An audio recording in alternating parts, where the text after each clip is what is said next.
Well, hello Story Chasers, this is Amber again, and today I am bringing you another one-pot meal in my Instant Pot.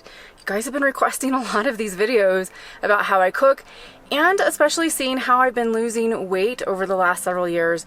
It's kind of astonishing. If you go back and look at my very first video that I ever put out compared to now, it's a huge difference, and it's a little weird to go back and see myself that way.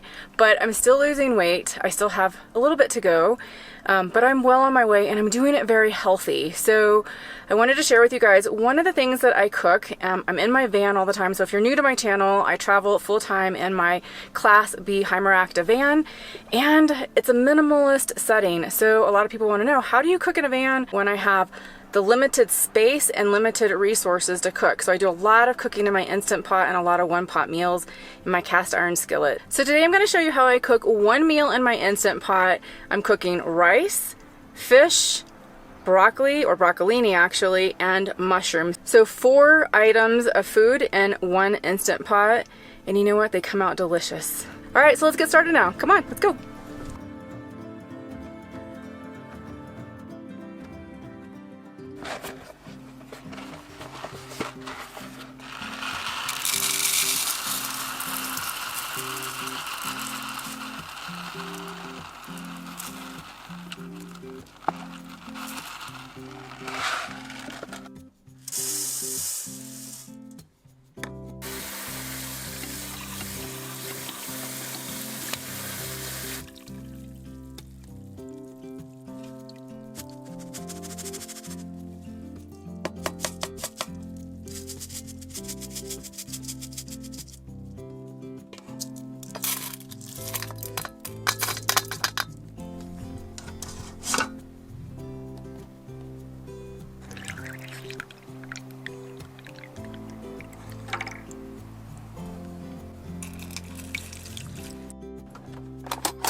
So this is how I prepare my one pot meal. Just for one serving, it's fast, it's easy, it doesn't use a whole lot of electricity at all either because I'm in a van and I use my batteries. So I'd like to know from you guys, first of all, did you like this video? If you did, give me a thumbs up. It actually encourages me to make more videos like this. And I also want to know, leave me a comment below, what do you guys want to see me cook? What's your favorite dish? What would you like to see in the Instant Pot, in the cast iron skillet? I'm so open for ideas, guys, because you guys really helped inspire me to do this. So leave me a comment below and let me know. All right, guys, I'm gonna go eat this now. It looks pretty good and I don't want it to get cold. So I will see you in the next video. Bye.